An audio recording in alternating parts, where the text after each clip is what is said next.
Good morning. Have a beautiful day.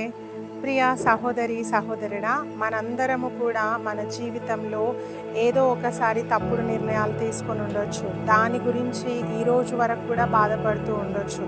కొన్నిసార్లు వివాహ విషయంలో తప్పుడు నిర్ణయాలు తీసుకొని ప్రతిరోజు బాధపడే వాళ్ళు ఉంటారు. కొన్నిసార్లు ఉద్యోగ విషయంలో రాంగ్ డిసిషన్ తీసుకొని బాధపడే వాళ్ళు ఉంటారు.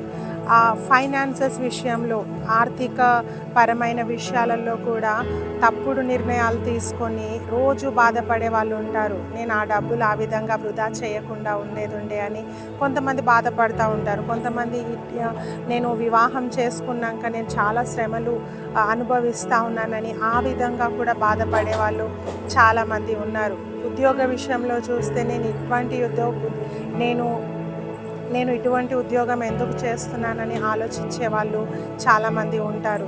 సో ఇటువంటి నిర్ణయాలు మనం తీసుకున్నప్పుడు మనకు అనిపిస్తూ ఉంటుంది, ఇంకా నా లైఫ్ ఇంతే, నేను వెనక్కి వెళ్ళలేను, ముందుకు వెళ్ళలేను, నా లైఫ్ ఇంతే అని మనకు అనిపిస్తూ ఉంటుంది. అయితే అపవాది ఎప్పుడు కూడా మన పాస్ట్ని గుర్తు చేస్తూ మనల్ని బాధ పెట్టాలని చూస్తూ ఉంటాడు. డెవిల్ ఎప్పుడు కూడా జరిగిపోయిన దాని గురించే మనల్ని, చూసావా నీ లైఫ్లో ఇలా అయింది, చూసావా ఇదే చెప్తూ ఉంటుంది. కానీ దేవుడు మాత్రము నూతనంగా జరగబోయే వాటి విషయంలో దేవుడు ప్రణాళికను కలిగి ఉన్నాడు. హల్లెలూయా.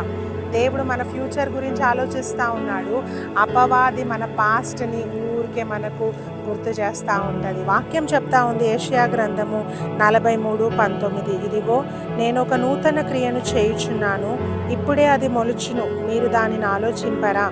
నేను అరణ్యంలో త్రోవ కలుగచేయుచున్నాను, ఎడారులో నదులను పారచేయుచున్నాను. హల్లెలూయా. అరణ్యంలో నేను మీకు త్రోవను కలుగజేస్తానని దేవుడు చెప్తా ఉన్నాడు. ఇంకా చూస్తే ఎడారిలో నేను నదులను పారజేస్తాను. హల్లెలూయా.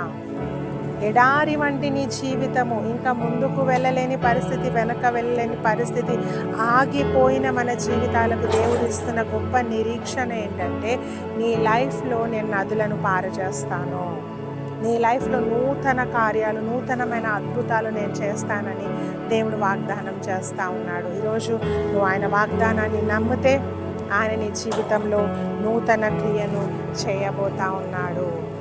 సో నీ పాస్ట్ ఎంత భయంకరమైనదిగా ఉన్నా కూడా దేవుడు మాత్రం నీ ఫ్యూచర్ని బ్యూటిఫుల్గా, అద్భుతంగా, అనేకులకు మార్గదర్శకంగా, అనేకులకు బ్లెస్సింగ్గా నేను ఉంచబోతా ఉన్నాడు. దేవుడు ఈ యొక్క ప్రామిస్ని మీ అందరి జీవితంలో నెరవేర్చును గాక. God bless you.